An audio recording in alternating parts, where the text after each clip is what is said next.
Viewers, আমি আজকে নতুন এক ব্যতিক্রমী একটি ভিডিও নিয়ে আপনাদের সম্মুখে উপস্থিত হয়েছি। বিএমটিভি নিয়ে আবুল কাশেম রুমন। ভিডিওর শুরুতে আপনাদের বলবো, যারা আপনারা নতুন আসছেন অবশ্যই সাবস্ক্রাইব করুন এবং বেল বাটনে ক্লিক করে রাখুন, যাতে চ্যানেলের নতুন নতুন ভিডিও পেতে খুব সহজ হয়। আজকে আমি যে ভিডিওটি তৈরি করছি আপনাদের জন্য, অনেকে অনুরোধ করেছেন যে আমি কিভাবে আলো ব্যবহার করি এবং কিভাবে ভিডিও তৈরি করি এবং কোন জায়গায় বসে ভিডিও তৈরি করি। মূলত এই ভিডিওটি করার উদ্দেশ্য হচ্ছে আমি কিভাবে স্টুডিওর মতো রুম সেটআপ দিয়েছি সেটি দেখানোর চেষ্টা করব। তবে খুব সুন্দর করে যদিও না দেখাতে পারি, মোটামুটি একটি মানসম্পন্ন ভিডিও কিভাবে দেওয়া যায় সেটি আমি চিন্তা করি এবং আজকের এই ভিডিওটি মূলতই করা আপনারা আপনাদের ঘরে বসে এরকম ভিডিও করতে পারেন। আমার পিছনে যেটি দেখছেন, আমার রুম থেকে বাইরে রয়েছে। এখান থেকে এই রুমের মধ্যে আমি পর্দা ব্যবহার করেছি, যে রুমে বসে কাজ করে আপনাদেরকে দেখানোর চেষ্টা করব। তো আপনারা এরকম চাইলেও করতে পারেন ভিডিও।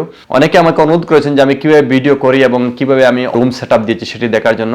তো আপনারা দেখুন, আমি যেখানে বসি মূলত আমি একটি টুলের উপরে বসে তারপরে আমার পিছনে পর্দা ব্যবহার করি, বা আমি অনেক সময় কিন্তু অনেক ভিডিও তৈরি করে থাকি গ্রিন স্ক্রিন ব্যবহার করে থাকি, অথবা আমার এই বিএমটিভির যে ব্যানারটা আছে ব্যানারটা ব্যবহার করে থাকি। কিন্তু আজকে এখানে ব্যানার নেই, আমি ব্যতিক্রমী একটি ভিডিও তৈরি করেছি এই জন্য যে আজকে বছরের নতুন দিন, পহেলা জানুয়ারি আছে। সেই ভিডিওটি করা 2021 সালের প্রথম ভিডিও আমার করা হচ্ছে, যে রুম সেটআপ কিভাবে দিয়েছি সেটি এবং স্টুডিওর মতো কিভাবে কাজ করি সেভাবে আমি দেখানোর চেষ্টা করব আপনাদেরকে।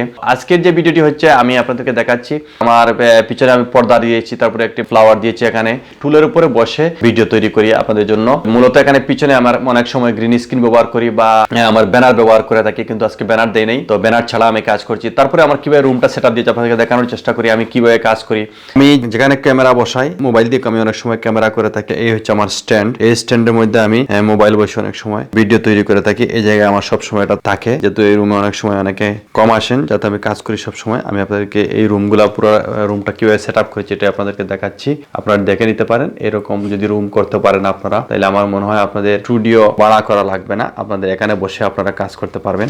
আর এই হচ্ছে লাইট, আমি কিভাবে লাইট রেখেছি, কাঠ দিয়ে লাইট তৈরি করেছি। এখানে 3টি লাইট সেট আপ দিয়েছি, এই যে লাইট দিয়েছি। আর এটা হচ্ছে আমার ঘর থেকে বাইরে হওয়ার, আমি এখানে বেশিরভাগই এই টুলে বসে আমি কাজ করি, ভিডিও কথা বলে থাকি আপনাদের জন্য। তারপরে এই হচ্ছে আমার স্ট্যান্ড, দেখেন এটা হচ্ছে আমার কম্পিউটারের প্রিন্টার্স। তারপরে আমি যে কম্পিউটারে বসে কাজ করি বা যে ল্যাপটপে বসে কাজ করি হচ্ছে আমার ল্যাপটপ। আর এটা হচ্ছে আমার কম্পিউটারের চেয়ার, আমি এই জায়গায় বসে কাজ করি। এই ধরনের চেয়ার যাতে আপনারা ইজি অনেক সময় রিল্যাক্স করতে পারেন, ব্যাক পেইন না হয়, একটি যে ব্যবহার করেছি, যে যাতে আপনারা অনেক সময় রিল্যাক্সে বসে কাজ করতে পারি, এই জন্য এটি দিয়েছি। আর একটি বিষয় যেটা হচ্ছে, আপনারা যারা যাদের ব্যাক পেইন আছে বা আপনাদের যাতে গায়ে ব্যথা আছে, তাদের জন্য আমি বলবো যে খুবই গুরুত্বপূর্ণ, যেটা আপনাদেরকে দেখাচ্ছি আমি। তা আমি এই ধরনের একটি গলার শোল্ডার ব্যবহার করে থাকি, আমার গায়ে ব্যথা না হয় বা ব্যাক পেইন না হয়। যারা আমরা ইউটিউবে কাজ করি বা যারা আমরা লং টাইম বসে আমরা কম্পিউটারে কাজ করি, তাদের জন্য এটি খুবই গুরুত্বপূর্ণ। তা আমার কাজ করতে করতে অনেক সময় ব্যাক পেইন হয়ে গেছে, গায়ে ব্যথা হয়ে গেছে, ডাক্তার আমাকে এটা দিয়েছে। রাতে আমি এই জায়গায় আমি ঘুমাই, দিনেও প্রায় সময় আমি ঘুমিয়ে থাকি। আর ব্যস্ততার ফাঁকে মাঝে মধ্যে আমি এই বইগুলো পড়ে নেই।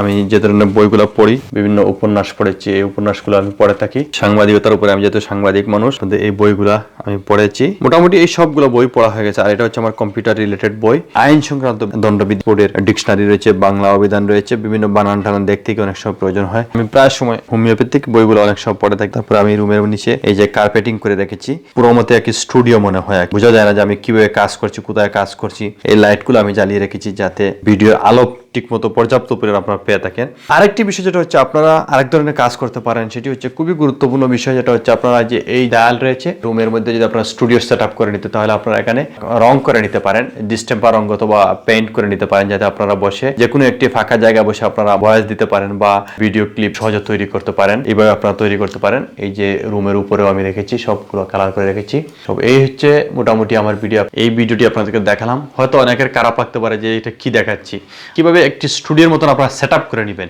সেই সেট আপটির জন্য আমি আপনাদেরকে দেখাচ্ছি। যারা দেখছেন, আশা করি আপনাদের এরকম যদি আপনারা করে নিতে পারেন, মোটামুটি আপনাদের স্টুডিও লাগবে না, এখানে বসেই আপনারা কাজ করতে পারবেন। আবার সবাই ভালো থাকেন, সুস্থ থাকেন, সবার জন্য মঙ্গল কামনা করি। 2021 সাল নতুন বছর সবার জন্য বয়ে নিয়ে আসুক আনন্দ এবং সুখময় জীবন প্রত্যাশা রেখে আজকে আমি আপনাদের কাছ থেকে বিদায় নিলাম। আবার দেখা হবে অন্য একটি ভিডিওতে।